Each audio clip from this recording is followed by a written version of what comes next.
us today at this side event on the occasion of World Autism Awareness Day. A special welcome, of course, to our speakers in Asia and in Africa who are joining us late at this day in their end. I also would like to acknowledge and express my appreciation to our co-hosts, the missions of Bangladesh, the state of Kuwait, Poland, Republic of Korea, UNDESA, and of course, Autism Speaks.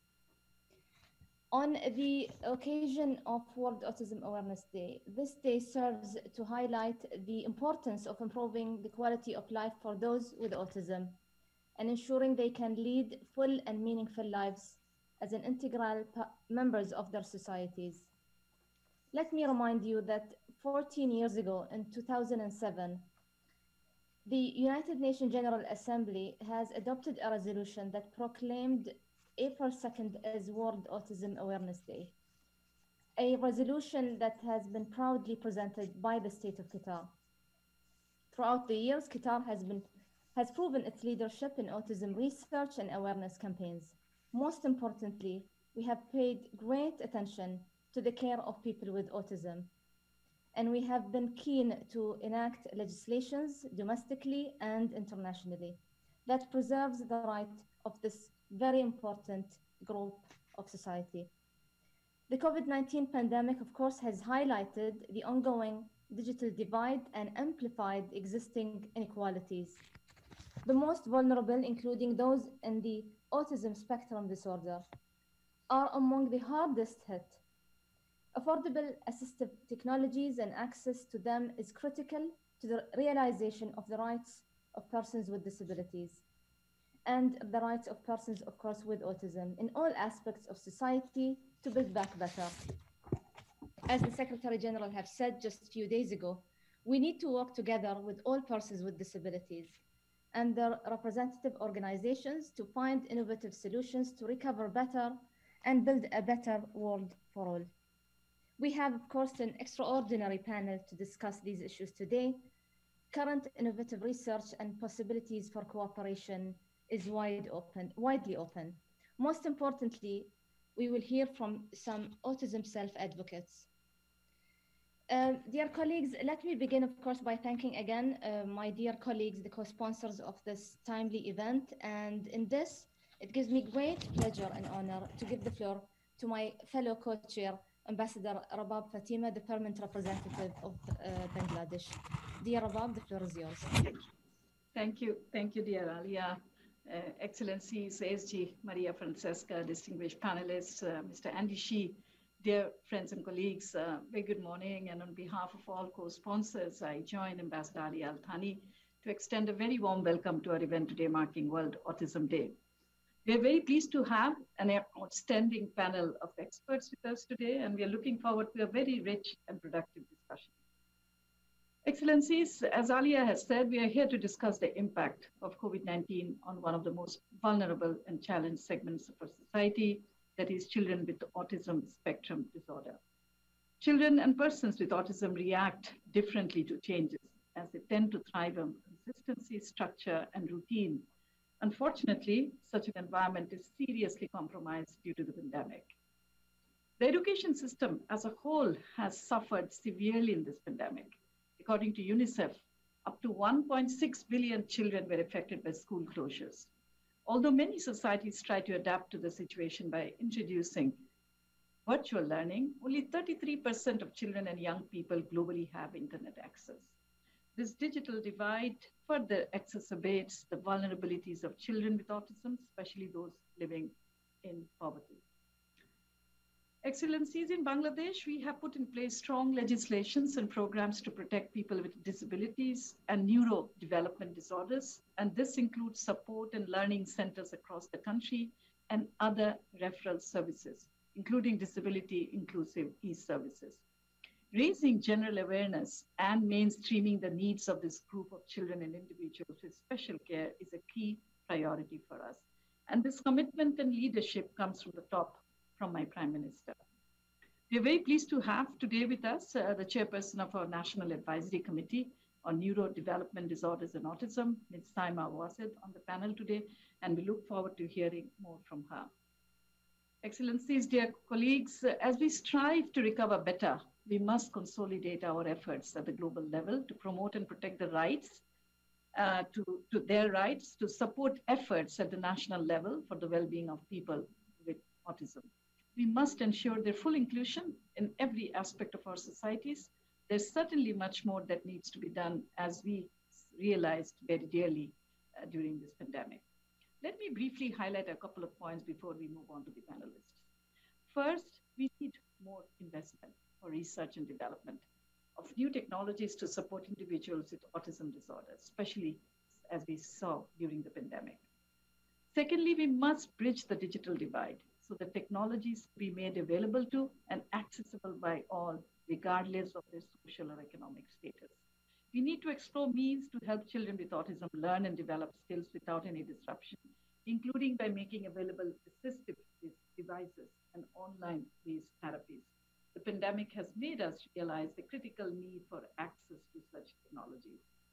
Finally, dear colleagues, we need to use every possible means to raise awareness on the needs and rights of persons with autism and ensure their access to decent work and other opportunities on an equal basis so that no one is left behind. Relevant international normative instruments perhaps needs to be strengthened to support national efforts in this regard. Let us work together to come up with innovative solutions to better integrate people with disabilities into our communities. And we look forward to hearing the expert opinion of the panelists today, and also from my dear colleagues from the other co-sponsoring missions. There are families, people with ASD, our loved ones, and equal members of our society entitled to every right that we all enjoy.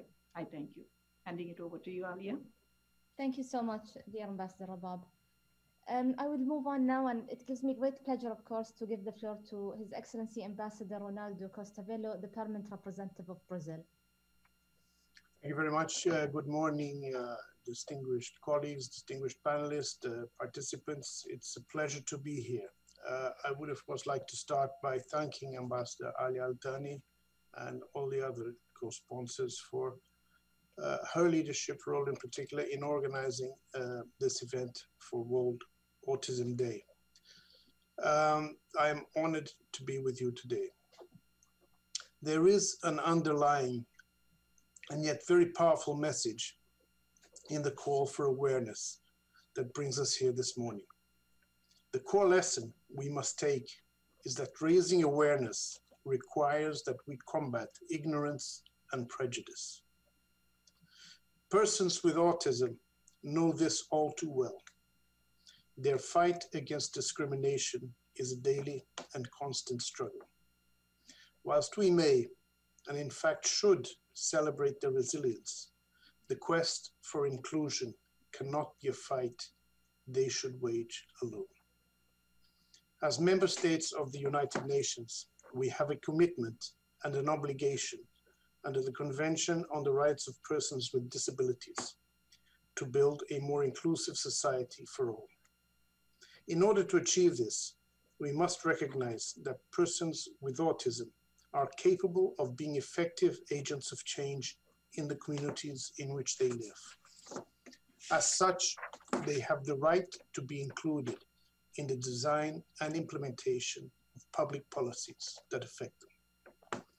We cannot thrive locally, nationally, or globally if we don't embrace diversity. On this World Autism Day, let us promote visibility and inclusiveness for persons with autism, while also exchanging experiences on how to remove the cultural barriers that prevent us from building more inclusive societies for all. Thank you very much. Many thanks, Ambassador Ronaldo. It gives me great pleasure now to introduce His Excellency Ambassador Mansour Al-Utaibi, the Permanent Representative of Kuwait. Thank you very much, dear Alia. Good morning, dear colleagues, and everyone who is joining us virtually today for this important event. At the outset, I would like to thank my fellow co-sponsors, Bangladesh, Brazil, Poland, Qatar, and Republic of Korea. In addition to our colleagues and friends from UN Department of Economic and Social Affairs and the NGO Autism Speaks for putting this event together. I would also like to welcome and thank everyone who is turning in to this event online for being here with us today on the occasion of Autism Awareness Day, which was on April 2nd to discuss the important issue of the impacts of COVID-19 on the autism community and how technology can support a better and more robust, equitable response. As many of you are already aware, the autism community has been more severely affected in many ways by the pandemic, including the challenges of dealing with the public health measures, in addition to the immense impact of school and work closures on children and adults with autism, many of whom have been unable to get medical care, behavior therapies, and education services they need to reach their full potential. These are only some of the many challenges being faced by the autism community all over the world, including my country, Kuwait, where we are striving to ensure that the needs of the autism community are being met as we continue to deal with the fallout of COVID-19 pandemic. I look forward to hearing today's discussions as we explore the many ways technology can be used to respond and address the COVID-19 pandemic.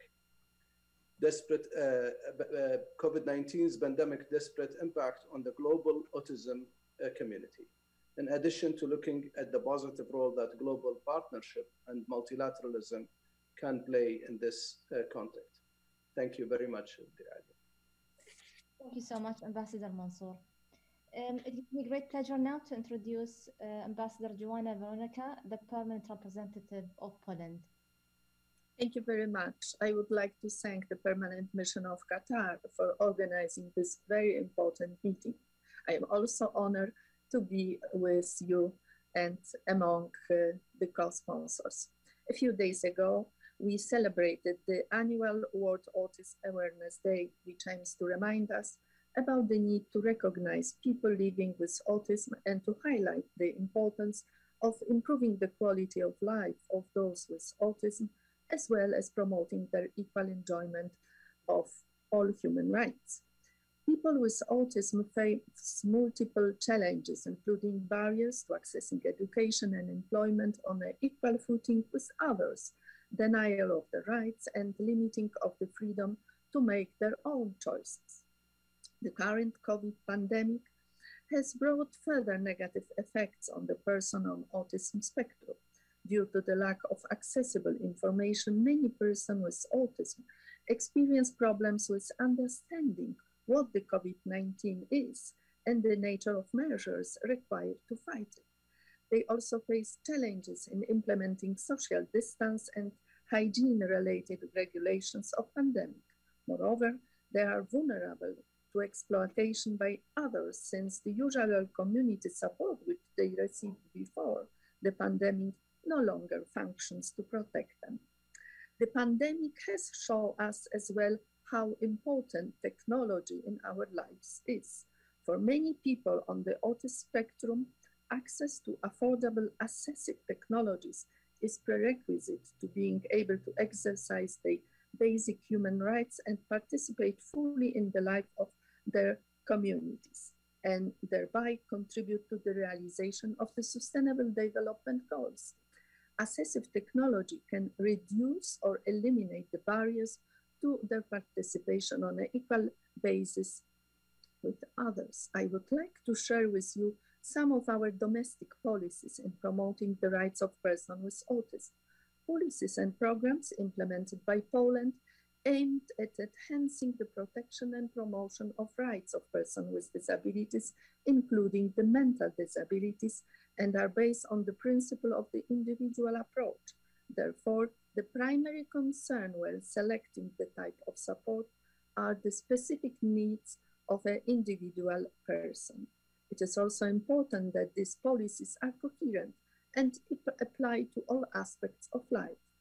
Poland provides an inclusive education system that enables integration of children with disabilities at all levels of education. Educational institutions employ teachers with appropriate qualification and teacher assistants or assist children with special needs. Other people diagnosed with autism can count on additional support when undertaking professional activity and employment in both the protected and open labor market. Employers are required by law to provide them with appropriate working conditions. They should also take into account their individual needs.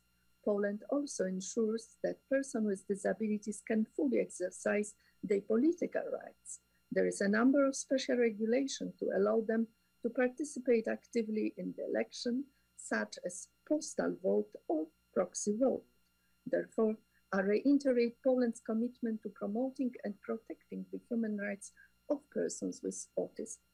I should conclude by express hope that today's event will not only provide an opportunity to raise awareness about challenges faced by persons with autism, but also highlight their talents and important contributions to the society. Let us also renew our promise engraved in the 2030 Agenda for Sustainable Development to leave no one behind and ensure that all people can contribute as active members to peaceful and prosperous societies. Thank you very much. Thank you so much, Ambassador Joanna. And now, of course, it gives me great pleasure to give the floor to His Excellency Ambassador Cho Ha-yoon, the permanent representative of the Republic of Korea. Thank you, Alia.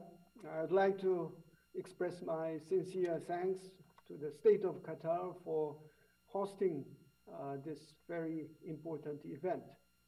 I also thank Alia for inviting me to speak today. I must confess that I do not know much about autism, but I do know how difficult it is for those with autism to face high barriers in their daily lives. And the barriers have gone up at this time of pandemic.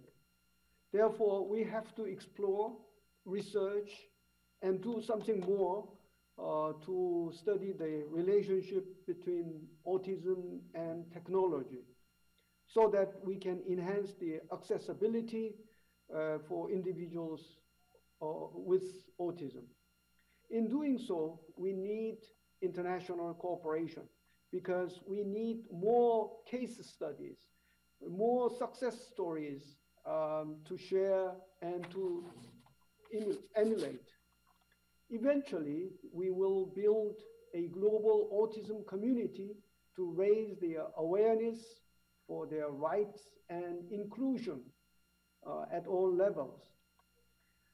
Back in 2006, Korea played a constructive role at the United Nations to make the Convention on Rights of Persons with Disabilities.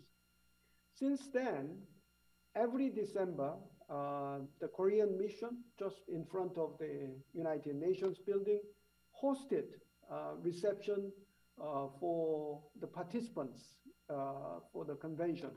And every year, we invited some musicians with disabilities, people with disabilities, including people with autism. In 2019, in December, right after my arrival here in New York, we held a reception, and I was mesmerized by the great performance of musicians with autism. It was a personal victory and demonstration of resilience of people with autism. I promise you today that when the pandemic is over, because last year we were unable to hold it, we will again invite you all to this reception and let you listen to this great performance by the people with autism. So I hope that today's event will be an opportunity to explore ways to ensure multi-sectoral partnerships and craft joint messages to respond to the current crisis of pandemic and promote and protect the rights of persons with autism and other development disabilities. Thank you. Many thanks, Ambassador Hayoun. And again, I would like to thank my fellow colleagues, ambassadors and co-sponsors. Very much grateful to your engagement and your presence with us today.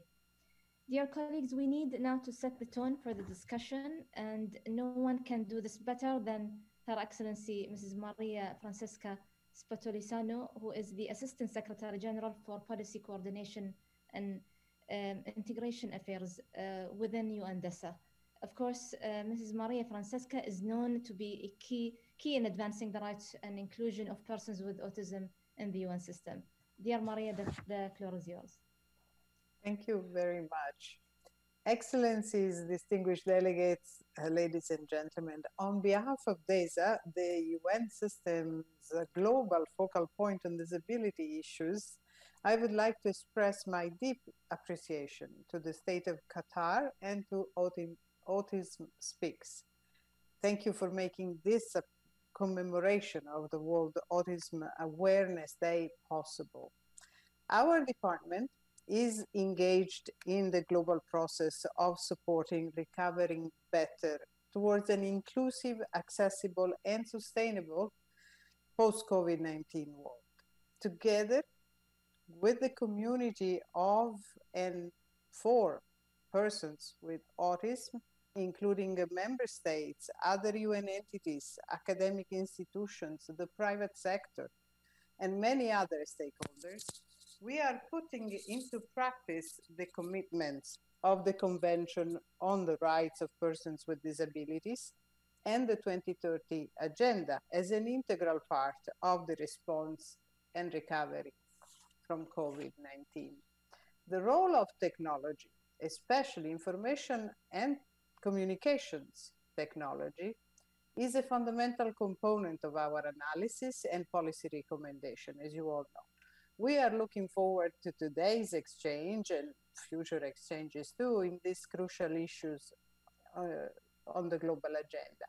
Through today's roundtable, we will explore the vital importance of ICTs in creating enabling environments for persons with disabilities, in particular for neurodivergent persons, and the role they play in practical solutions in education, in employment.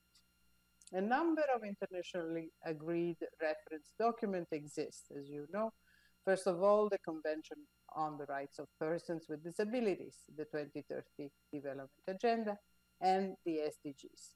And others, which include, for instance, the 2003 Declaration of the World Summit of the Information Society, and the 2014 New Delhi Declaration on Inclusive ICTs for Persons with Disabilities. These address the accessibility and affordability of these crucial technologies.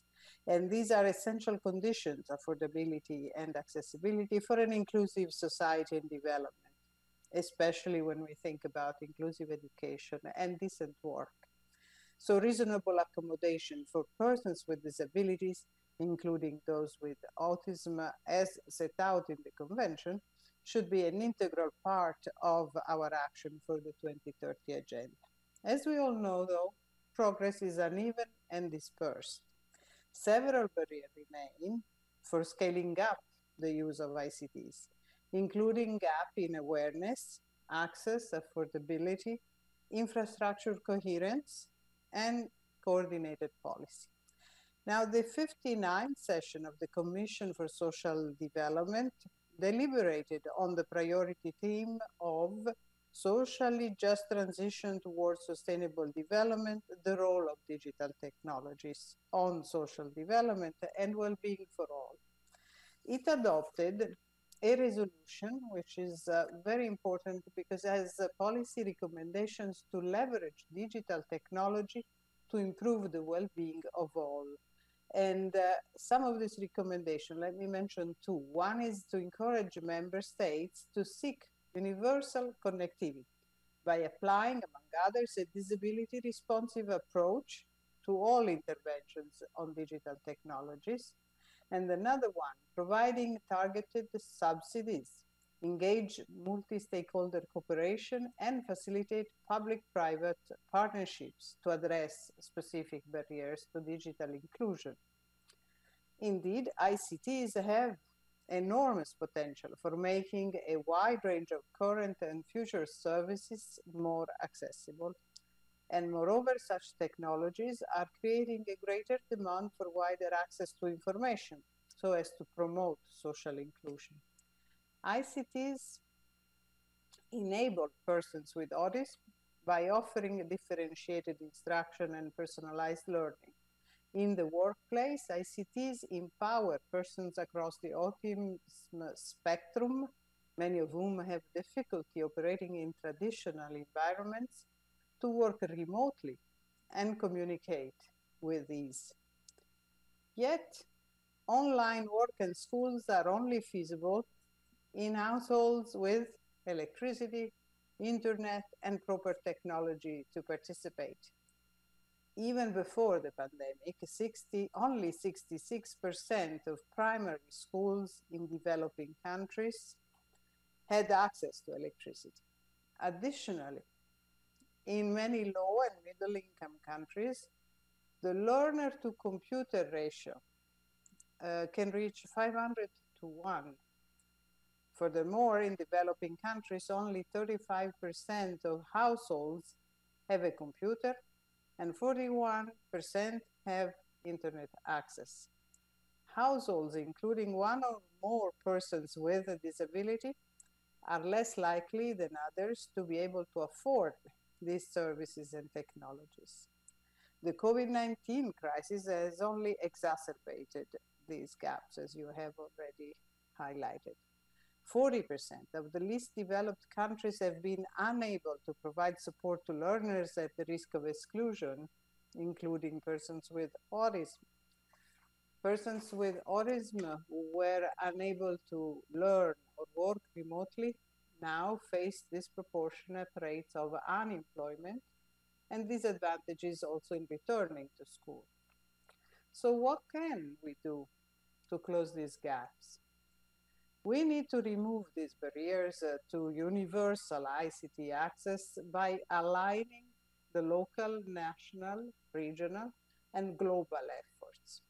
To meet these challenges and respond to the increased demand for these technologies arising from the COVID crisis, our department and other UN entities with the member states, organizations of persons with disabilities, and the private sector, we are working together to further implement the Convention on the Rights of Persons with Disabilities and the 2030 Agenda through disability inclusive response and recovery.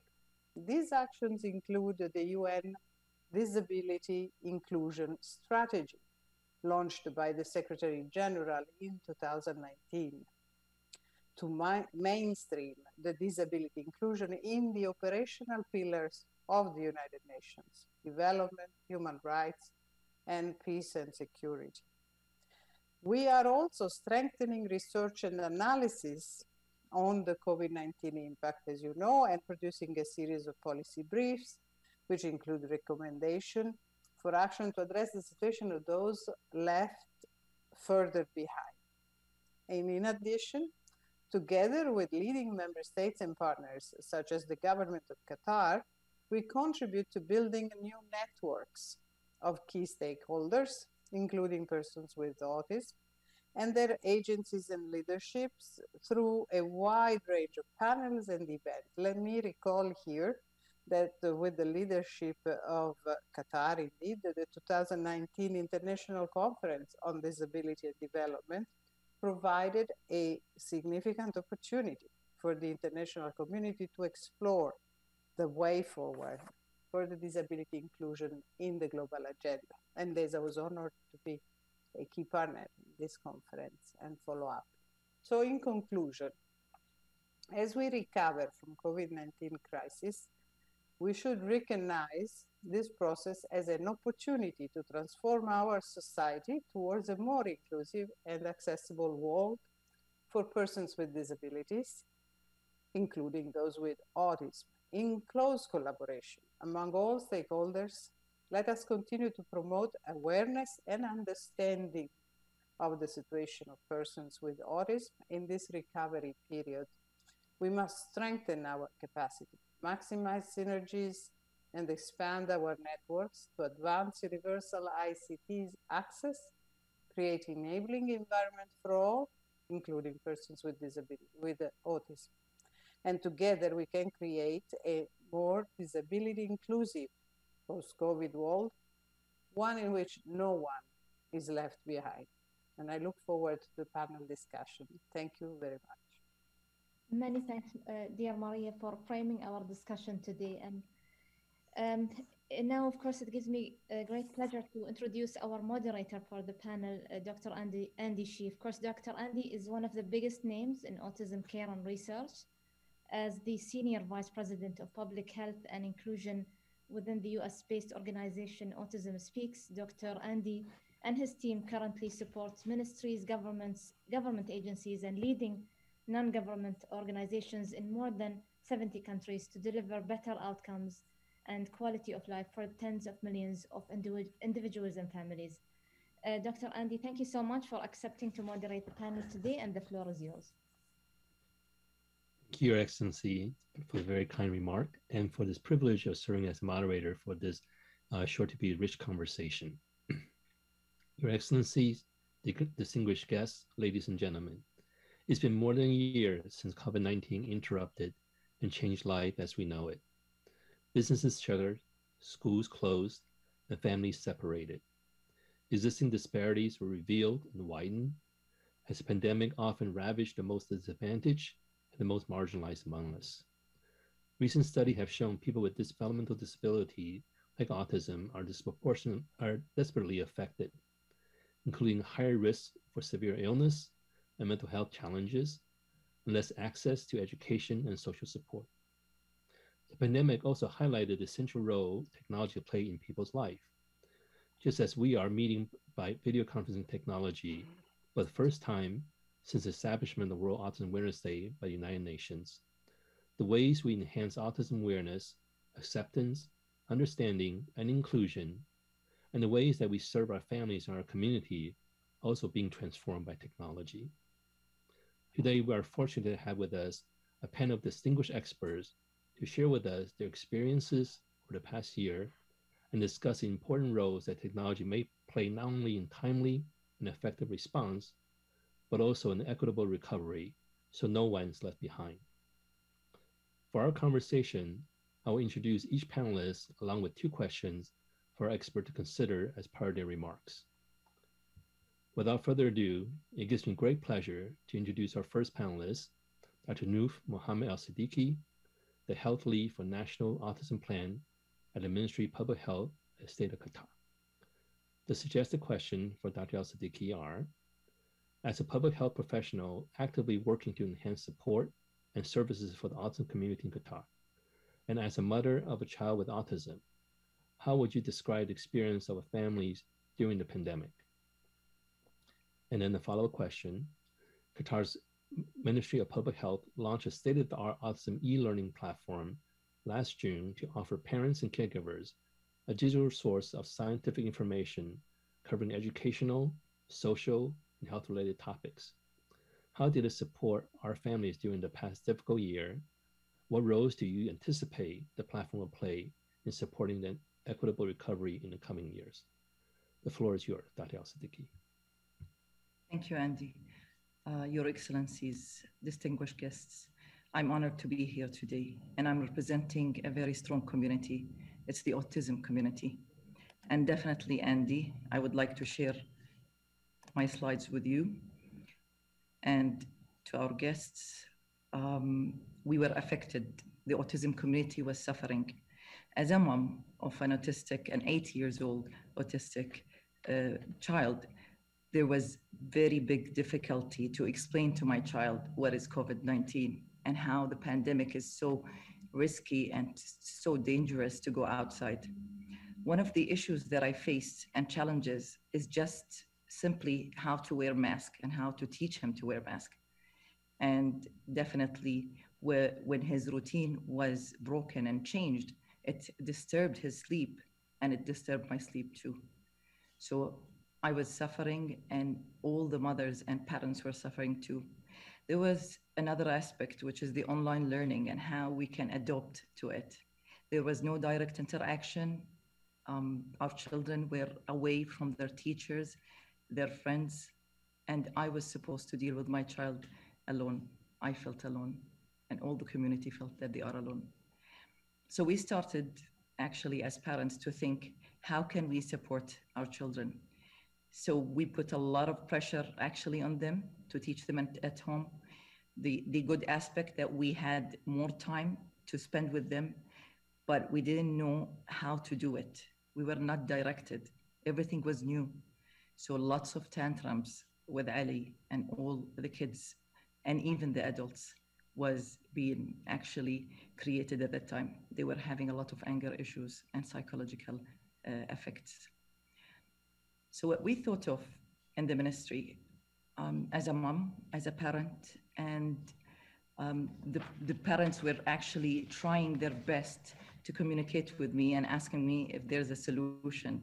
We thought of the technology. We had culture barriers, definitely. In our conservative culture in Qatar, we thought that definitely we'll face lots of females, they don't want to show their faces. And definitely there are a lot of Arabic kind of softwares or applications in technology for supporting the Arabic language. So we started to think about how can we solve this problem. And the outcomes was the launch of the e-learning platform for autism. And it was a great success because this platform actually was succeeded because of the partnership with all the providers for healthcare, education, and social services in Qatar. And you can see their logos over here. I'm very proud that by establishing this platform, we created a home for those parents. They felt they are empowered and they were actually receiving a lot of information through it. And what happened is that they started to learn how to deal with their kids. There were a lot of recorded videos from those experts showing how to deal with the child at home and how to teach him. And we had monthly interactive sessions with the experts showing the parent and interacting with them, answering their questions and showing them how to use all the guidance that the experts were giving. Now, the challenges definitely were there. It wasn't easy to launch a platform without any financial resource, but the ministry have done their amazing, great teamwork where the IT people support were there and the leaders, especially Dr. Hanan Al-Kuwari, were very supportive to this platform. So we continued actually monitoring the visits of the attendees, and we had even increasing numbers. Our data shows that we have even international people joining us on the platform because the platform was launched on the ministry website. And it was an easy, free access to it. Now, our intention in the future, not to stop. We have to continue using technology and the parents has to learn. I'm one of the parents who wants to learn. Our intention definitely to digitalize our services. We have to have virtual interactive support where the parents can really go and talk directly to those experts. We have to provide them with a 24-hour response, especially for emotional or psychological issues. The telehealth definitely is part of all the health organizations, and we have to really connect those experts to the parents. We continue to create a forum of continued education, and we launched this year during the World Autism Awareness Day, our first virtual annual symposium for autism. And we had a lot of great speakers from around the world and even from Qatar. We had a workshop virtually, which was conducted before even the symposium. We had a lot of people coming from around the globe actually joining us. And I'm so proud of all this happening, and will continue always supporting the parents who are always really proud of any support from the government here in Qatar. So thank you. Thank you so much, Dr. Al-Siddiki. Now it gives me great pleasure to introduce our next panelist, Ms. Saima Wazed, Chairperson, National Advisory Committee on Autism and Neurodevelopmental Disorder, Bangladesh, and World Health Organization Expert Advisory Panel on Mental Health. The two questions I have for Ms. Saima are, Bangladesh has made great strides in recent years to enhance the well-being and outcome of individuals and families affected by autism and other developmental disability, including the integration of mental health intervention and universal health coverage. Please share with us how the pandemic has affected our community in Bangladesh and the government's ongoing effort to support our families. And the follow-up question is, what role has technology played in Bangladesh pandemic response, and looking forward, possibly play in equitable recovery? Ms. Wazed, the floor is yours. Thank you so much, Andy. Good morning, Your Excellencies. It is really a pleasure to be here.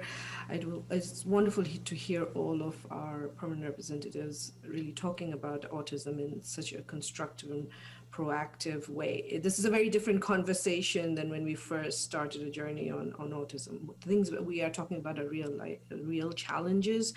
And what is wonderful is to see the commitment that countries have. In Bangladesh, like in every other country, families have suffered severely. However, for the last 7 years, we have worked together with various stakeholders, various departments, and develop a national strategic plan that is very comprehensive. Our National Advisory Committee has 15 members. So the involvement of many different ministries and departments from the onset, along with their policies and awareness and programs within that, has helped a lot in Bangladesh. And we see the result not in just better understanding, better awareness, but we see the willingness to be flexible, to implement programs that are supportive of families. In Bangladesh is, we have a very good social support system. We have extremely good infrastructure for ICT, as well as a robust community-based health system. And during this global pandemic, it has actually come in handy and been very useful to provide support to families in various different ways. So, for example, one of the first things that last year at this time, when the pandemic was at its most severe and families were, there was a lot of relief that was provided. There was funds, the government stipends from families were being provided, particularly for families with disabilities. It was hard to understand really families with children on the autism spectrum, how they would leave the family members behind and go and be able to obtain, just do simple things as get groceries and food. So along with, almost 3,000 families for 3 months, close to 4,000 families over a period of 3-4 months, we were able to provide relief that reached the communities, the individuals themselves. We partnered with local commissioners, district commissioner's office. We partnered with the Neurodevelopmental Disability Trust, identifying the most impoverished families, and local partners, almost nearly 30 autism and disability organizations, to ensure that they were able to get,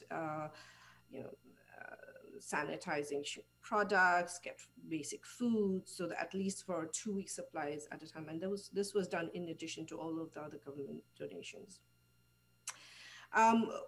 We do have, our Ministry of Social Welfare has, throughout the pandemic, provided special stipends, special assistance.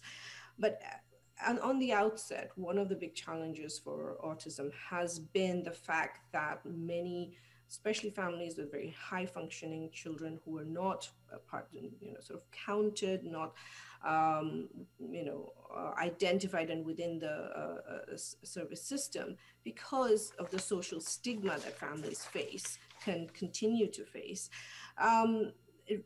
Counting them into the group and ensuring that they need and the services that they're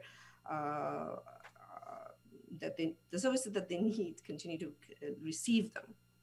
So bringing them into identifying them, ensuring that they have the right identification cards, right support, that was a big challenge that was done.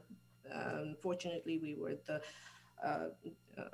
use of our ICT infrastructure, we were able to do that.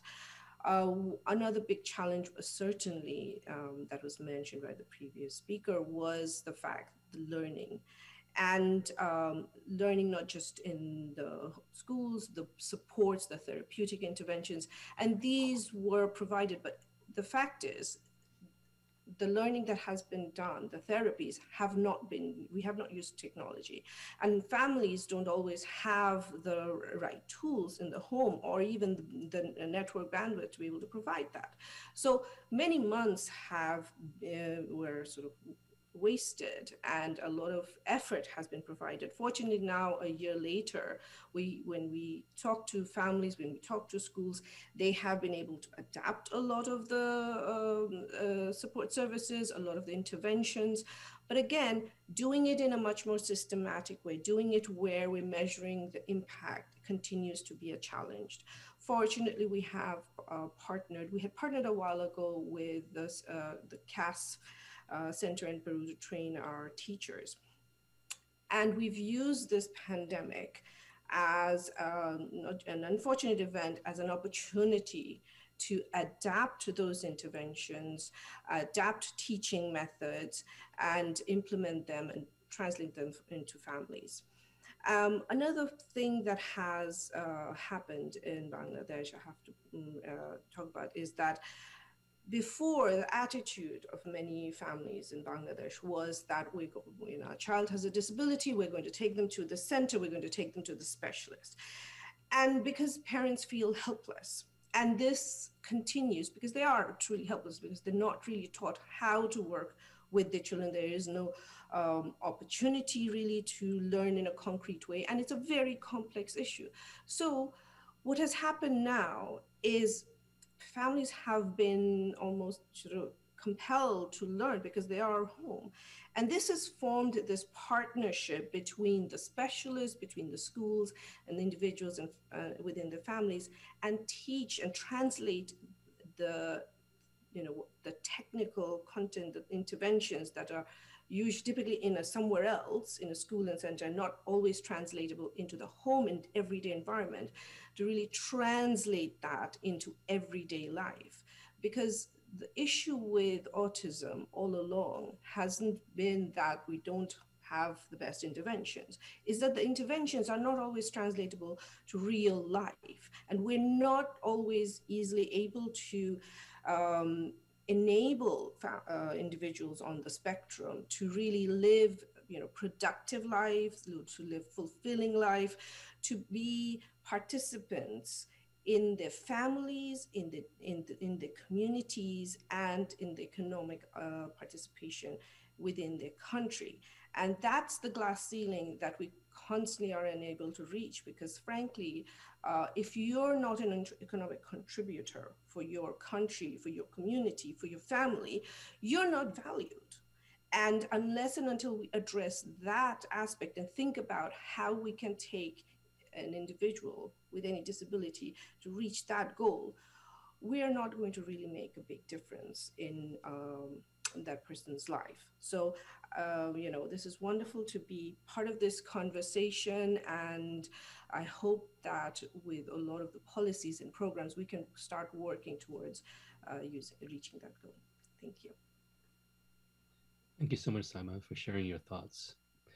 It gives me great pleasure to introduce our next speaker, Ms. Ursula Weinhoeven, IT representative to the United Nations. Ms. Weinhoeven, I have 2 questions for you. According to ITU's website, quote, the COVID-19 crisis has not only highlighted the critical role information communication technology, or ICTs, for the continued functioning of society, but also brought to the fore the startling digital inequities between and within countries, unquote. Please share with us a few examples how ITU is helping the country to fully utilize digital technology to respond to the pandemic. And a follow-up question, ITU Secretary General Hulun Zhao has stated, quote, as the world recovers from and adjusts to the new normal created by COVID-19 pandemic, ITU is mobilizing around the United Nations call for Build Back Better. Please give us a few examples how ITU is addressing the commitment, especially given the challenge of the inequity that was stated previously. The floor is yours, Ms. Weinhoeven. Thank you. Thank you so much, Excellencies, distinguished delegates, ladies and gentlemen. ITU is so pleased to be part of this important session on this essential day and expresses our deep appreciation to the Permanent Mission of Qatar and Autism Speaks and the other organizers for this opportunity.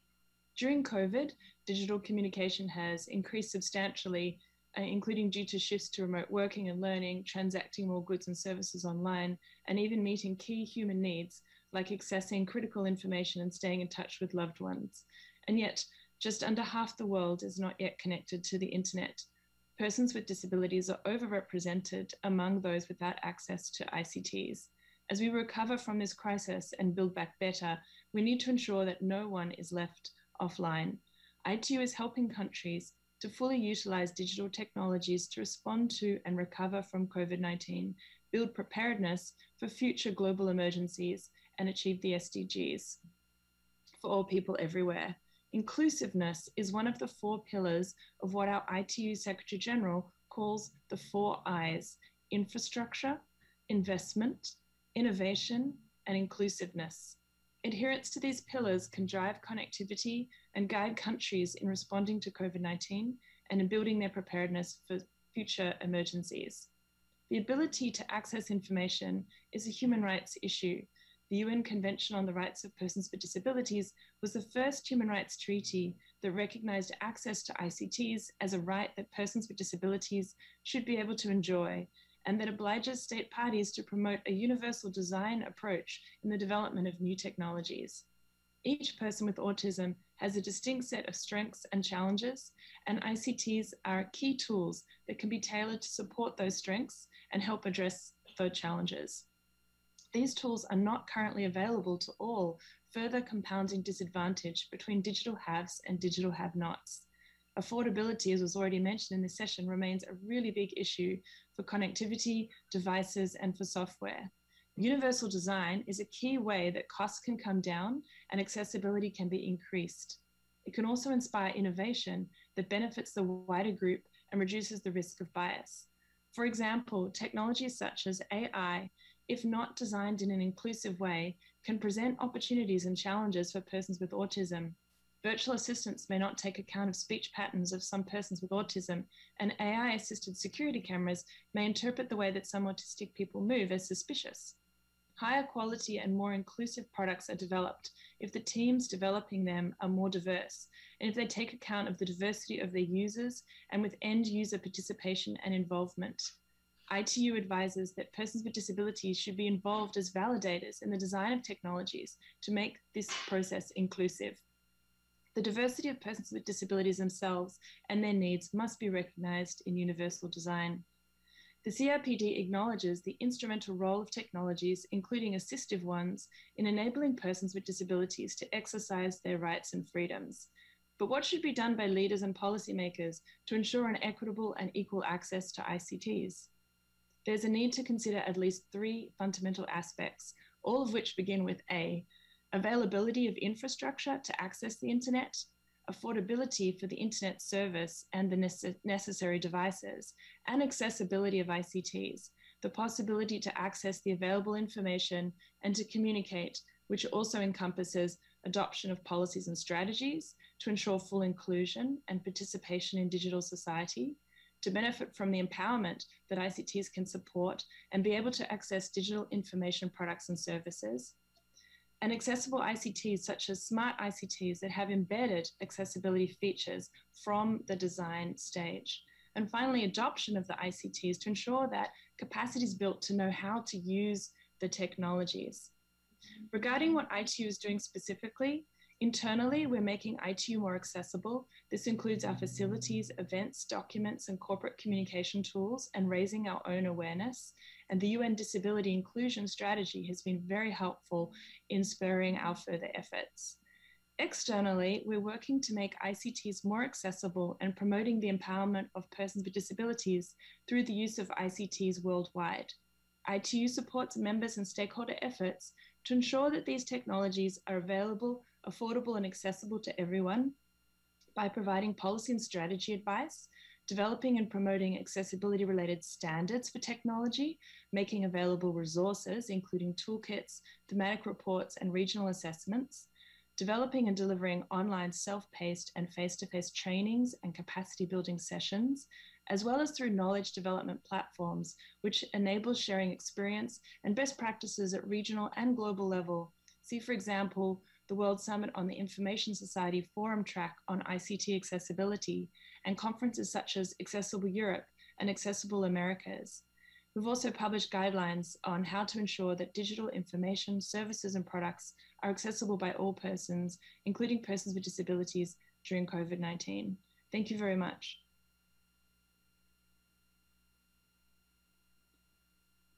Thank you very much, Ms. Weinhoeven, for sharing your thoughts.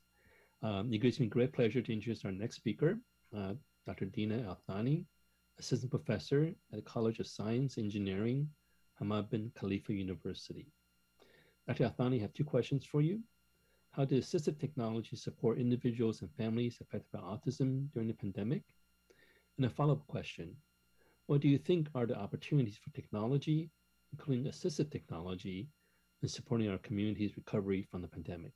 The floor is yours, Dr. Al-Thani. Thank you very much, Andy. It is such a pleasure to be among such a great group of distinguished speakers. I would also like to thank Your Excellencies, the mission of Qatar and the UN, and the other missions, as well as an Autism Speak, for organizing such an important event. Basically, for years, there have been numbers of technologies that aid the process of learning and communication for individuals and families affected by autism. These technologies has came across very handy during this pandemic. However, we all know, as all and most of the distinguished speakers said, it is not enough. Due to the pandemic, we all know that academic institutes, including schools, centers, universities, all went into full shutdown at many periods. In fact, now in Qatar, we also going through the second lockdown for educational institutes. So we know that in-person classrooms are no longer the only way of teaching. We know that there will always be a chance to provide virtual teaching from a pandemic perspective or even from other perspectives. So this virtual classroom has created, as we all know, and as the speakers highlighted, that it created a challenge, not only for the autistic students, and in fact, for people who do not have access to technology, do not have access to internet. It also created a challenge to the parents of the children.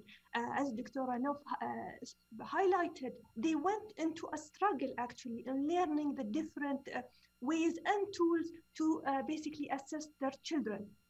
Autistic children, as we all may know, are experiencing now learning loss and skill regression in terms of missing the in-person instructions through the live speech, occupational, and behavioral therapy. This absence on the long run will for sure create an impact on their child development and on their independency when they become adults. We know that augmentative and alternative communication tools, assistive technology tools has been there for years, and there are many useful apps that we know about. From learning and to communication, these apps played a strong role across the years, and in fact, people praise them. However, as we all know as well, those were not enough. In research, in particular, we encourage finding more alternative solutions, from the use of virtual to augmented reality to the use of social robotic, and as Ms. Ursula highlighted, the use of AI. We all know that there is a potential to assist children in autism in education and communication in particular. During this pandemic, my team at HBKU, Hamad bin Khalifa University, have been awarded a fund to develop a response tool for children with autism. This tool was an interactive educational platform that utilizes mixed reality. By mixed reality, we mean virtual reality as in augmented reality as well. This work is, of course, did not come all of a sudden. It was a continuous collaboration with centers in Qatar way beyond before the pandemic, and it was a continuous collaboration with Meda Assistive Technology Center as well. This work emphasizes on helping children with autism to learn using the new technologies we have today, and in particular augmented reality, as many have highlighted in research, their potential with kids with autism. This application provided the child a platform to learn a vocabulary, play games about emotions in a fully mixed reality platform. This mixed reality platform basically substitute the absence of a teacher in this pandemic, of course, by using interactive avatars and robotic character that lead the student toward fun and gamified experience of learning. This platform, of course, has been designed with teachers and specialists of autism, and by saying that, I would also like to highlight the role of Shafallah Center in supporting us, and Meda Assistive Center in supporting us in the design, the collaborative design of this platform. This platform as well provide the teachers the possibility of fully communicating virtually with the parents, with the children. It also allowed the teacher to see and monitor the child's performance through a virtual dashboard. There is a lot of opportunity, as you may see in the world of machine learning, artificial intelligence, sensing technologies, virtual reality, as I've just described, and augmented reality. There is a lot to be done. However, there is a lot of research needs as well to be done to know the applicability of these tools, and to avoid bias, and to avoid any challenges that might face us in the process of learning and education for children with autism. From assistive to personalized learning, I believe that technology could play a vital role in supporting learning communication for children and adults with autism. And from this important platform, I'd like to shed the light on the importance in believing in funding research in assistive technology, and these initiatives needs to firmly be connected to the societies and the context and the communities around the world. Thank you. Thank you very much, Dr. Al-Thani, for sharing your thoughts. Next, I'd like to introduce our expert, Dr. Chiara Civilli from the Department of Mental Health and Substance Use for Health Organization. Dr. Civilli, I have two questions for you. As the world's leading public health organization, what have you learned as the major challenges for the global autism community during the pandemic? And I understand as part of WHO's pandemic response, the Department's Mental Health and Substance Use have been developing new technology platforms for program and content delivery, as well as help build capacity for better support the autism development disability community. Please share with us how WHO plans to leverage its technology to support an equitable recovery for our families around the world. Dr. Civilli, the floor is yours. Thank you very much, Andy, and I would like to thank the permanent mission of Qatar, Autism Speaks, the other co-hosts and organizers of this high-level event for having me join this very important conversation today. I would like to share two lessons learned, two reflections of the experience during COVID pandemic, as well as highlight the work around technology in relation to helping persons with autism and carers. The first, I think some of the distinguished speakers before me have highlighted the recognition of the uneven impact of COVID pandemic on the population, also, particularly thinking about children and families. When we think about it, the vulnerable populations, or people that may be more exposed to significant negative impact of the disruption of services, certainly, we need to recognize, that children and with autism, persons with autism, and their carers are part of this group.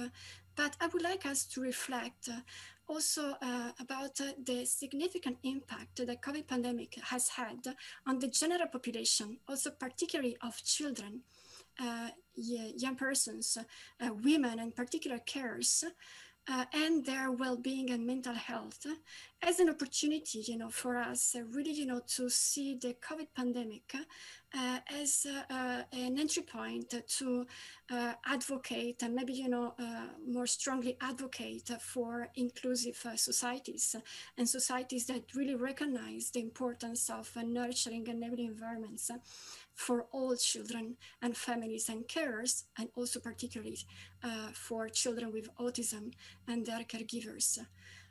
During the COVID pandemic, we know that children all over the world have experienced difficulties and interruptions with access to care services, but also to education. They have had limited opportunities to interact with peers. Social support was lacking and limited for families. Some families, many families, have encountered financial challenges and impoverishment. And we have learned from, the emerging literature that children have suffered in terms of their well-being, their development. There have been a significant impact on children and young people's development and mental health trajectories. And that has been particularly important when their caregivers have suffered from, in terms of, emotional distress, or they have been directly impacted in terms of financial challenges. And I share this reflection, a more generic reflection on the COVID pandemic and impacts on well-being and development of the general population. Because, as I reflect on this, I think, that many, many families and children with autism have experienced this type of, difficult situations even before the COVID pandemic. They have certainly, experienced limited access to opportunities for care and education. They have had, restricted access, in terms of opportunities for interacting with peers. Their families have often experienced impoverishment, and they have experienced emotional distress.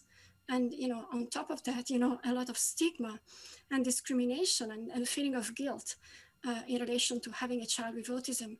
So I think, we need to, exploit the opportunity of the current COVID pandemic to build back better in terms of really, building and promoting a culture and a society that values the development and the well-being of children, all children, including children with autism, and supports carers and families and value diversity.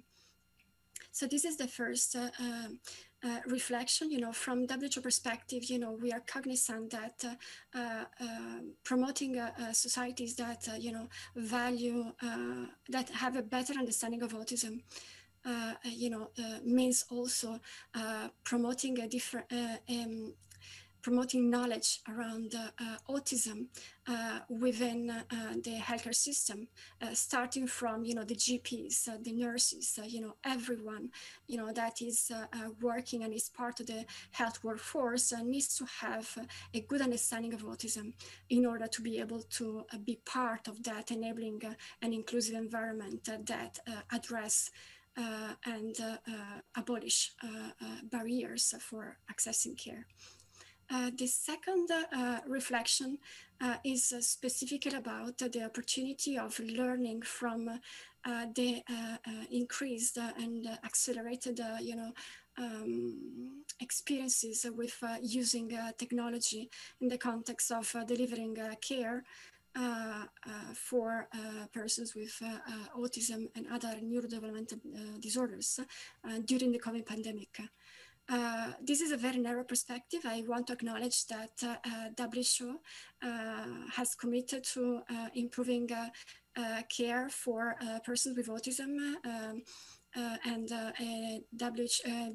World Health Assembly adopted a specific resolution on comprehensive and coordinated efforts for management of autism spectrum disorders in 2014, which recognized the importance of addressing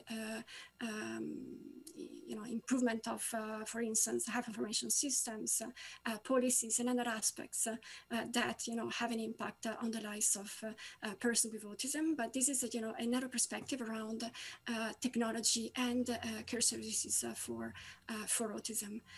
During the COVID pandemic, we have had many countries and care providers in those countries have had to really, become innovative in terms of trying new strategies to exploit technology to deliver care services that were no longer, available to persons with autism, and also particularly children with autism and their carers. And this has really, resulted in increased knowledge on the feasibility of using technology to promote more scalable strategies for providing supports and care for children and families. From WHO perspective, we have worked along with other collaborators and experts, and with support from Autism Speaks, to make available a digital platform that can be used directly by caregivers of children with autism and other developmental disabilities, for them to have access to evidence-informed training and skills building materials that can enable them to enhance their skills for promoting the development and the acquisition of skills, and also the promotion of the well-being of the carers. So with positive outcomes on children with autism and developmental disabilities, as well as the well-being of the carers. These training materials are being field tested with users, and will be released by the end of the year. WHO and UNICEF, with support of Autism Speaks and other partners, are also expanding the capacity building materials available for providing care for persons with and children with developmental disabilities, including autism, by making available a competency-based type of training materials using a tiered approach for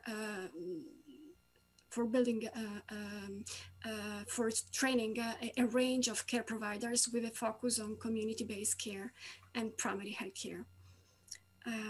So with this, I would like to thank again for the opportunity to join, and reiterate WHO commitment to work along with other partners, other UN agencies and member states towards promotion of inclusive societies and better care for persons with autism. Thank you. Thank you very much, Dr. Savilli. It gives me great pleasure to introduce our next speaker, Mr. Mohammed Mohsin, who is the Director of Strategy and Sustainability at the MADA Assistive Technology Center. Mr. Mohsin, I have two questions for you. MADA is known for its suite of programs and services, from digital accessibility to innovative opportunities for persons with disabilities. And Qatar ranks the first worldwide on Digital Accessibility Rights Evaluation Index, or DARE. How have you been supporting your clients during this past year? And as a follow-up, clearly, partnership and collaboration are going to be essential for the global autism community recovery from the pandemic. What do you see as opportunities for MADA and the partners in both the private and the public sector to contribute to an equitable recovery? Ms. Mohsin, the floor is yours. Thank you, Dr. Andy, and thanks to the permanent mission of the State of Qatar and other permanent missions and the co-hosts. First, I'd like to kick off my remarks with a short brief about MADA Center. So MADA Assistive Technology Center Qatar is a private institution for public benefit. It was founded in 2010 as an initiative that aims to promoting digital inclusion and building technology-based community that meets the needs of persons with functional limitations, persons with disabilities, and including the persons with autism.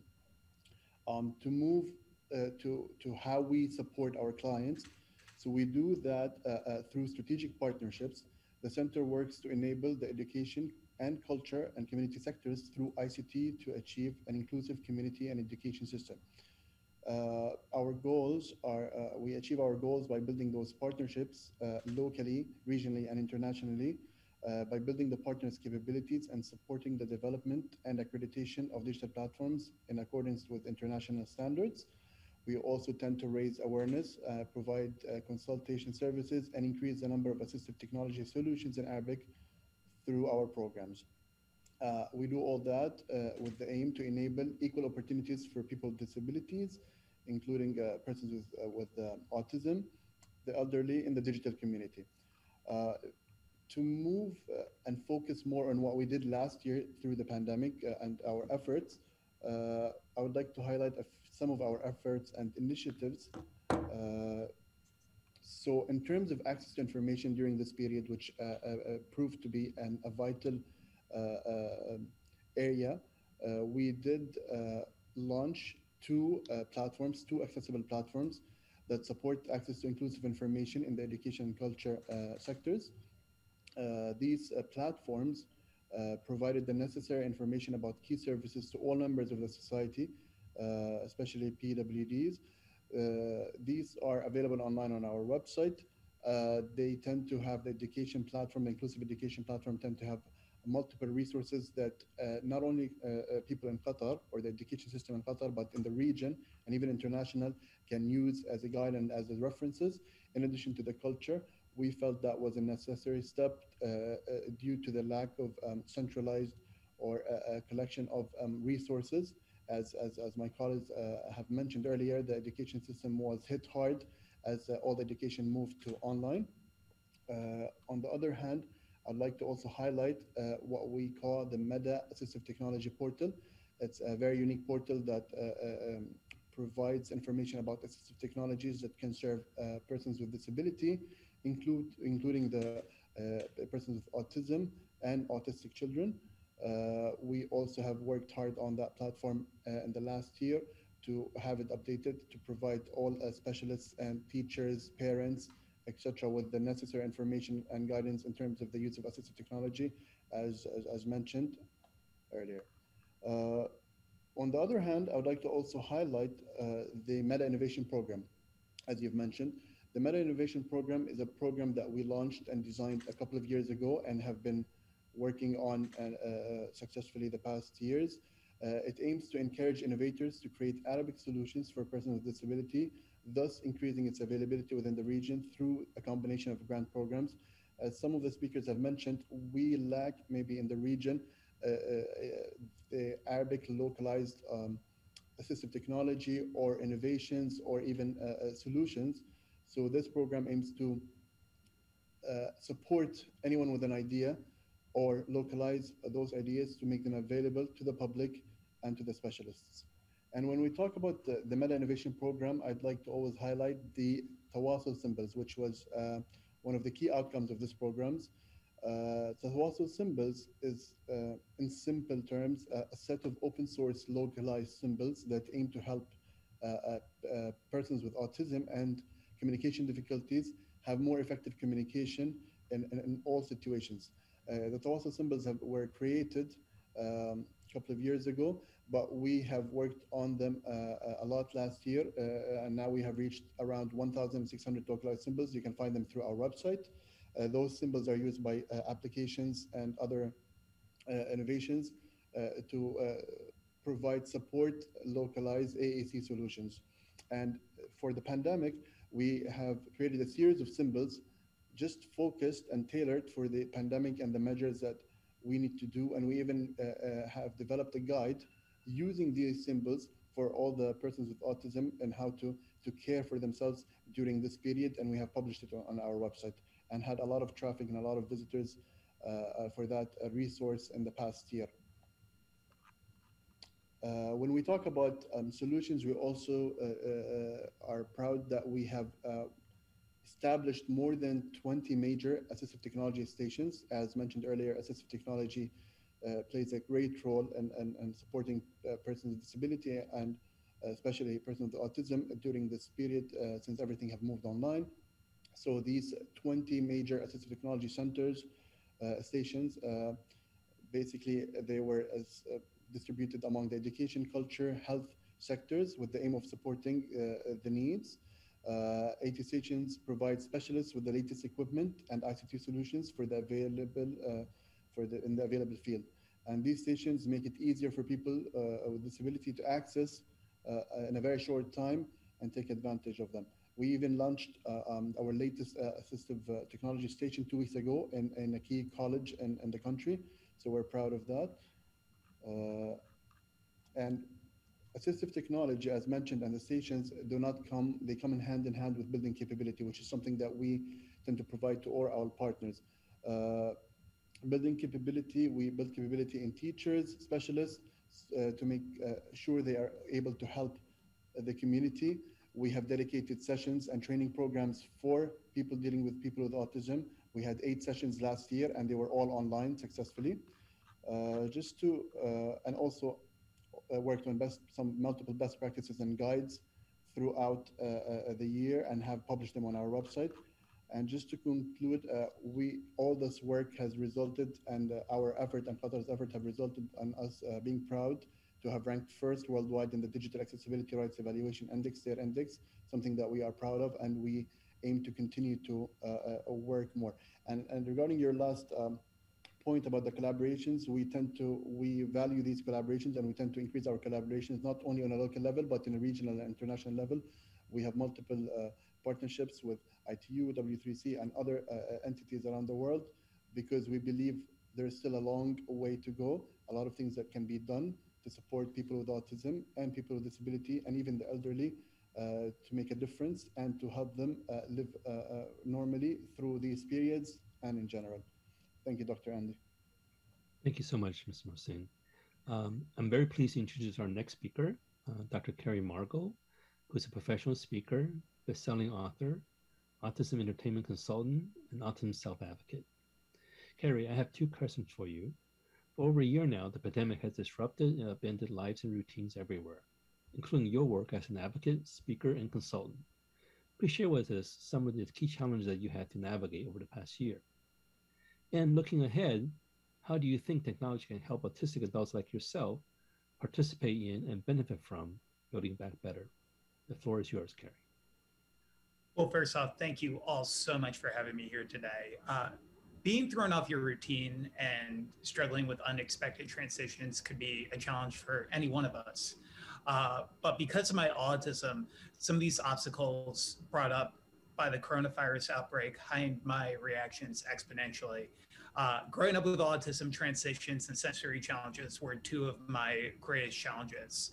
Though I didn't say my first word until I was about 2.5 and didn't start speaking complete sentences till I was about 7.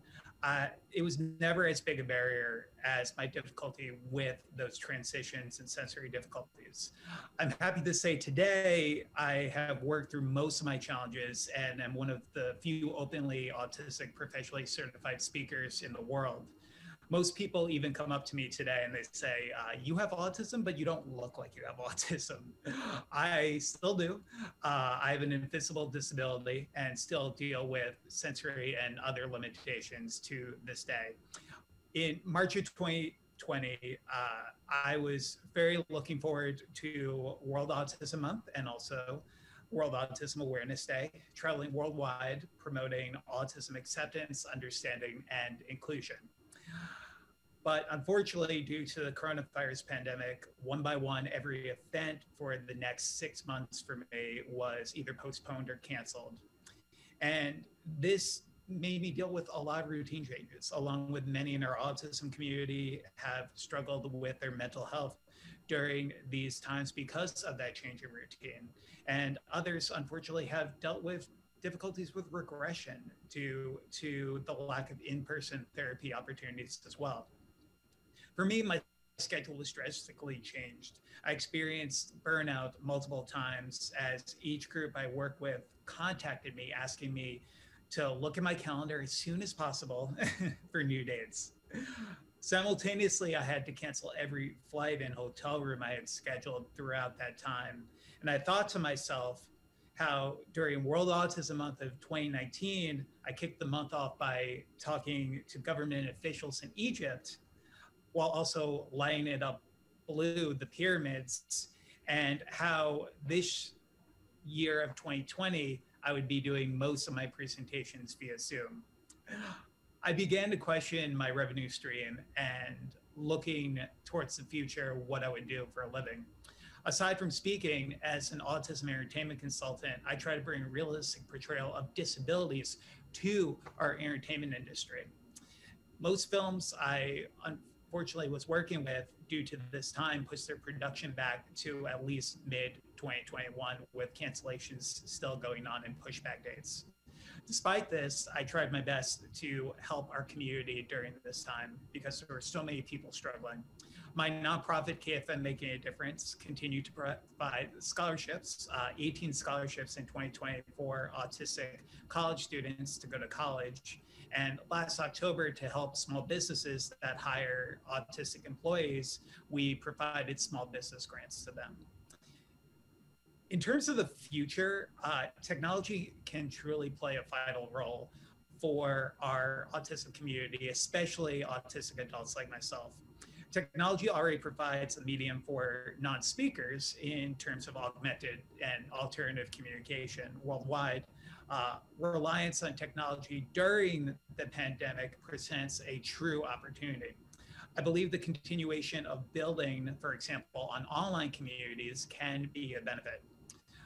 When I received my doctorate in 2019 in educational technology leadership from New Jersey State University, I wrote my dissertation on the perception of resources for parents of children with autism who are part of online communities. In my research, I realized how online communities can truly benefit autistic parents. Building in these online communities can also provide emotional support and helps nurture autistic self-advocacy. To help as a mentor, I continue to provide support via my video series called Special Community, where I sit down with self-advocates to give them a platform to share their story via my Facebook page, Carrie's Autism Journey, where now I can say we celebrate neurodiversity, but we've also had the opportunity to surpass over 200,000 Facebook followers to give a national platform to many local self-advocates across the globe. While autism is a spectrum and no two people are alike, if you met one individual with autism, you met just that one individual with autism. Autistic adults have truly been able to thrive in the workforce as technology has been able to dramatically help them. And again, it is based on the spectrum. But some individuals have been able to focus on things such as one-on-one projects while working remotely. That's been a benefit. Video conferencing such as Zoom has also allowed us to focus on less things that may be a challenge for us, such as eye contact, and also not dealing with barriers when it comes to things such as public transportation. You all today can help autistic people by providing reasonable accommodations in your areas, encouraging technology focused on areas such as, for one, vocational assistance, social networking to build on social and communication skills for those on the autism spectrum, video modeling to help teach autistic adults in visual ways, such as helping them find meaningful employment, advocating for additional funding and training on teletherapy, and having autistic speakers come to your area to educate on autism to help reduce autism biases while reinforcing why technology can truly be invaluable. I'm making my promise to everyone listening today that I will never stop advocating for reliable autism resources across the lifespan for all those in our autism community, the over 70 million worldwide who have an autism spectrum diagnosis, to help them live the best quality of life possible. Thank you all so much. Thank you so much, Carrie, for sharing your experience and thoughts. I'm very pleased to introduce our next speaker, Dr. Bismadev Chakrabarty, who is a research director, Center for Autism at University of Reading, as well as a research director of the India Autism Center. Dr. Chakrabarty, I have two questions for you. One of your research interests is digital phenotyping. What is it, and how technology like yours can help with pandemic response and recovery? And please share with us the ways the pandemic has affected and informed your research priorities. In other words, beyond the impact on your research program at the two centers, did the pandemic influence your thinking about where your research and indeed the whole field should be going? Dr. Chakrabarty, the floor is yours. Thank you, Andy, and thank you to this wonderful organizers, Your Excellencies, for this platform. So I am a neuroscientist by training, and I am an autism researcher. So one of the big areas of work that we do is digital phenotyping, and this is essentially just a term to encompass all the work that's going on in the laboratories with various technologies, whether it is eye tracking or psychophysics, or there's various complex technologies that we translate to mobile technologies, possibly using mobile phones and tablets, so that we can take them out into the field and scale it up. So digital phenotyping is an umbrella term that really covers this whole enterprise of moving lab-based neuroscience to the field. And our group, our research group, and our collaborators have been working in this field for some time. And to give you a simple example, one of the common lab-based tests for many children with autism who take part in research is to look at social and non-social stimuli. So this would be examples of a child on one side of the screen and a train on the other side. And people would often say that many autistic children tend to look more at the train than the child. And this is usually done using an infrared eye tracker, which is a very complex equipment. But we have now developed technology that we can use the front camera of the tablet and some interesting machine learning techniques to tell with reasonable accuracy whether the child is looking at the train or the tablet, which automatically means that this technology is now ready to be scaled up. So in addition to tests like these, there are various other measures that we have been working in the lab that we are now translating slowly to these mobile platforms. Now, this is the enterprise of digital phenotyping. Now, with COVID hitting us, this suddenly becomes a very important direction in which research should really flow into, because of the difficulties. People already had a lot of difficulties in reaching proper assessment clinics and accessing specialists, especially in India and many other parts of the world. Access is a huge issue. Proper assessments is a huge issue. And so moment we have technology that can allow assessment and monitoring to be happening at a remote fashion, that opens up the possibilities for really countering the negative effects of the COVID pandemic. So beyond the access difficulties that were already there, the COVID pandemic has really kind of exacerbated those negative effects. But having technologies such as the ones that we are working on really takes it, gives some hope to how we can counter these effects.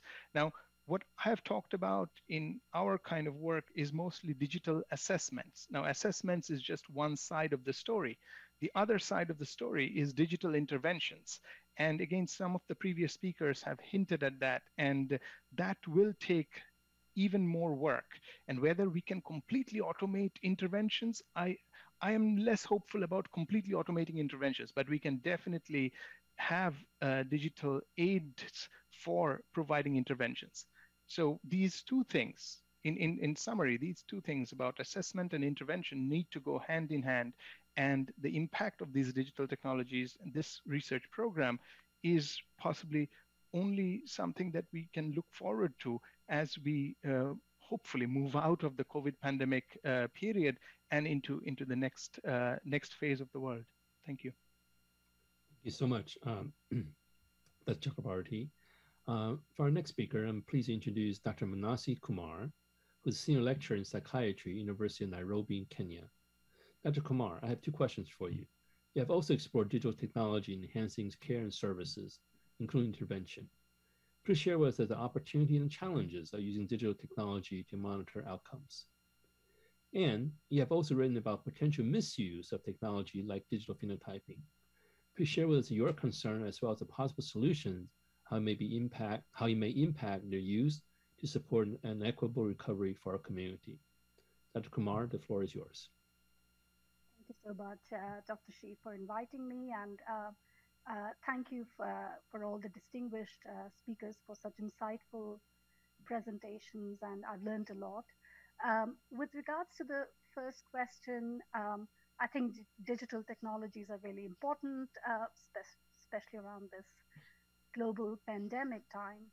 We know, and a number of you pointed this out, that not everyone has access to them. So be it caregivers, individuals with lived experiences, teachers or healthcare workers, certainly in the part of the world where I live, the access is a challenge.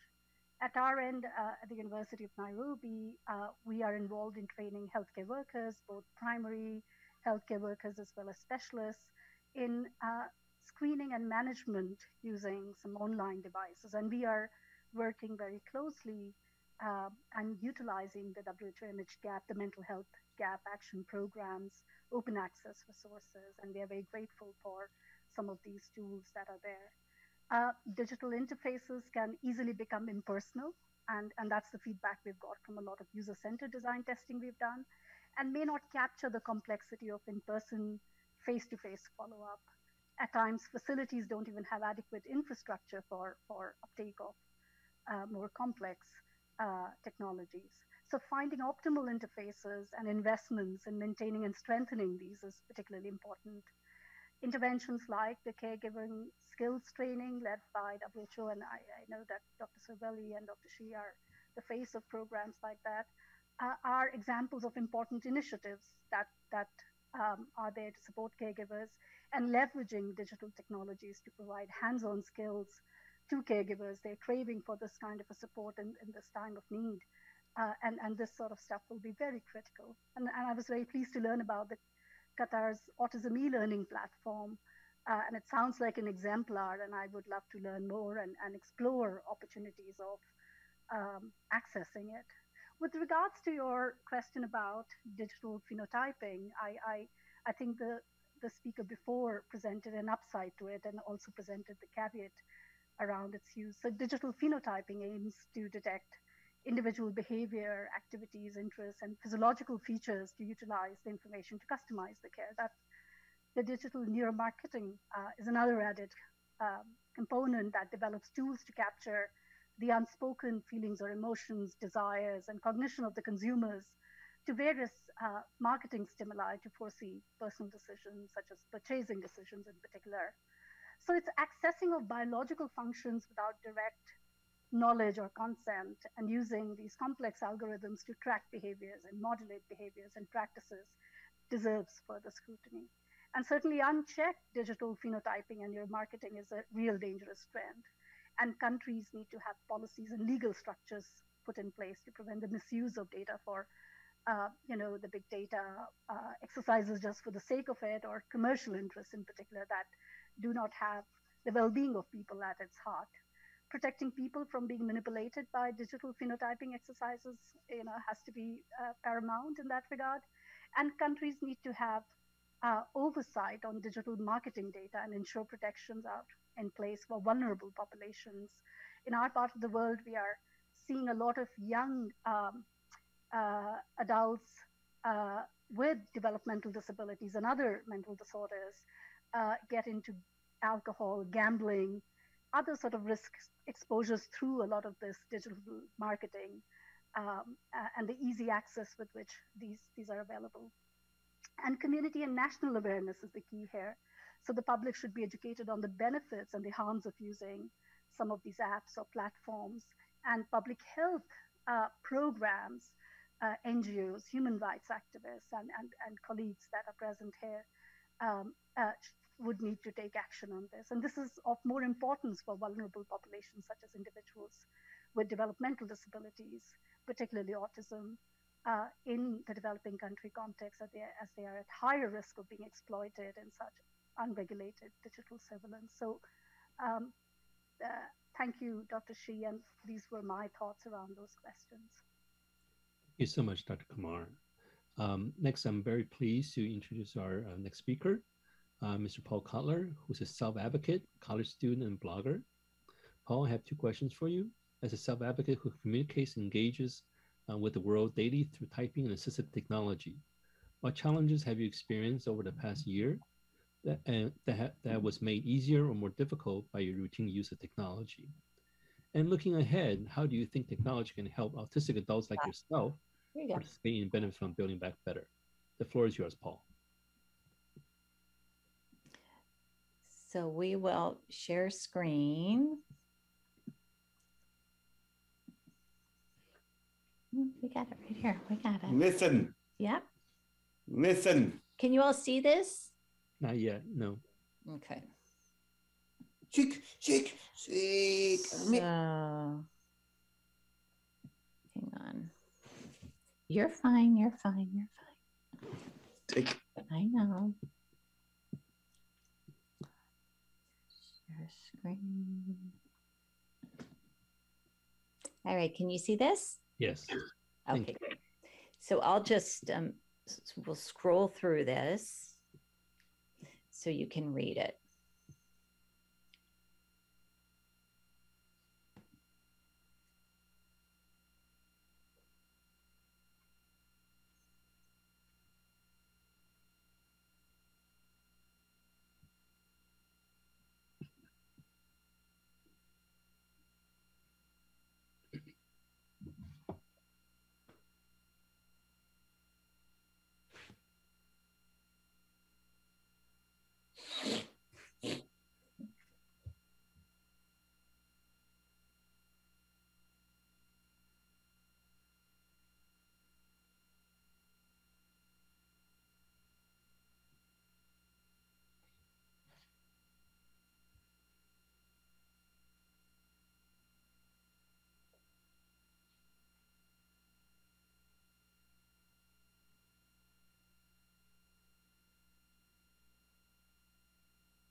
You're good.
Thank you so much, Paul, for sharing your thoughts and your experience during the pandemic. Thank you for joining us today. Last but not least, I have the pleasure to introduce our final expert, Ms. Joanna Brzezinski from Synapsis Foundation in Poland. Ms. Viskel, I have I have two questions for you. Please share with us Synapsis Foundation's priority activity in the pandemic response, as well as any plan for supporting the equitable recovery for your community, in our community in Poland. And of course, please let us know what do you think are the opportunity for technology to facilitate and enhance these important activities.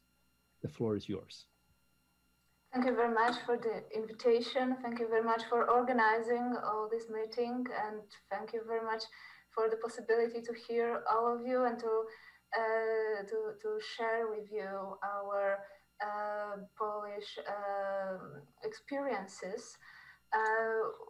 First, I'd like to say about the first days of the pandemic.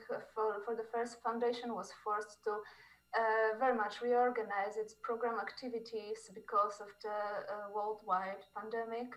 The sanitary restrictions made it impossible for some time to carry out our direct actions like therapy, the diagnostics, and the trainings for professionals. Some people with ASD were deprived of constant therapeutic support. Some of them managed to participate in online meetings. We consider it an absolute priority to reach the largest possible group of recipients with help and support.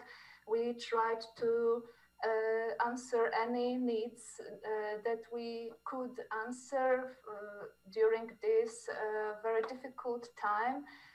We have developed guides and handful materials for people with ASD and for their parents, for doctors, and for all people around people with autism. I'd like to share with you the materials that my fantastic colleagues worked out during this period, which are put in our website. I'll try to share it. I hope it's fine. We produced some podcasts to share the awareness, to develop the awareness of autism spectrum using the online communication with people. It occurred that many people can get access to these podcasts, which was in fact very good and helpful. Many people who didn't know about autism, they could get this information through this channel, yes, of podcasts. These are talks with some book authors, with some adults on autism spectrum about their years at school, with about the role of men. There were talks with fathers of people with autism, children with disabilities. So this is how we tried to manage to share the knowledge, to share the awareness of about autism. Other thing what we try to do is we provided some guides and materials. I'll show you the materials with alternative and augmentative communication for people who cannot communicate in a verbal way. So it looks like this. It's a table for examination at doctor's place, how doctors can communicate to people with autism, and how people with autism can communicate with doctors to tell them the symptoms on their own, not just by the other person, but also on their own, like that I'm in pain, where in my body I'm in pain, that I'm stressed, that I feel hot or I feel cold. So these are the things that might be useful. This is the guidance how to use the table, how to communicate, how you can do this with a person on an autism spectrum. We also tried to continue all our actions if it is possible online. If it's not possible, we try to still continue our meetings in person whenever the restrictions allow to do this. If the restrictions are hard, we cannot provide these meetings in person, but whenever it is possible, we do it. Nowadays, we can provide diagnostics for children and for adults, which happens in person with disinfecting supplies. We use the lamps which go on during the night in the whole building.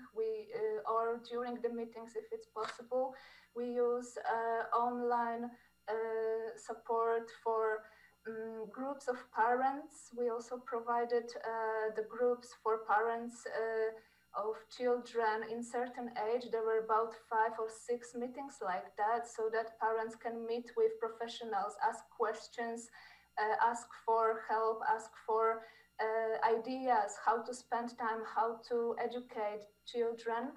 We also provided the social stories about coronavirus, about COVID-19, how to explain what that is, how to speak about COVID, about the virus and about the pandemic. Also with visualizations for children, for adults, for youngsters, what we need, like that we need to wash our hands, why we need to wash our hands. It's visualized what we can, what we cannot do during this pandemic, and why is that so? So we tried to help the whole community to function in the best possible way in our situation. The group trainings are still going on for children, in every age children, for little children, for youngsters, for adults. We meet online, or learn how to do it online, what kind of materials we can use. We use virtual games to work on them during the group therapies, how we can use them together, how we can spend time with peers online, not only in person at school, because children do not go to school now in Poland, but they can still meet with their peers from the group or from classroom, how they can initiate contact through email, through other possibilities like social media, how to use social media to be safe, to be understood, and how to communicate. So about the plans, we all would like to get back to our normal functioning as soon as possible, but it all depends on the restrictions. Our most biggest needs are the devices, the software, and the infrastructure to provide safety for children who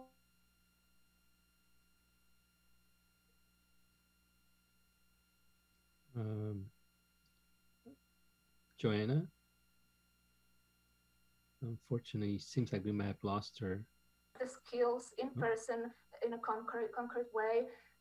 So this is what we need, and we would like to develop the also the virtual reality to share the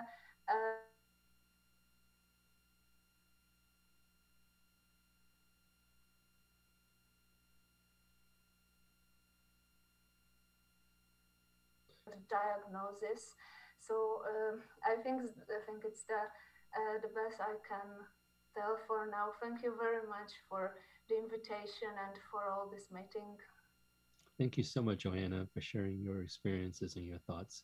I want to take this opportunity to thank our panel of distinguished experts again for sharing their expertise and experiences, as well as thoughtful perspective about the role of technology in pandemic response and recovery. It is clear that inclusive collaboration at all levels of society are essential for us to reach our shared goals. On behalf of the organizers and co-sponsors of this informative conversation, I thank you all again for joining us this morning. Please have a wonderful day. Thank you. Thank you very much. Bye-bye. Bye-bye. Very good program. Thank you. Thank you. Bye-bye. Thank you so much. Bye-bye. Thank you, Bye. everyone. Thank Have you a very wonderful much. day. Goodbye. Bye-bye. Kerry, bye. Everyone, bye. Thank you.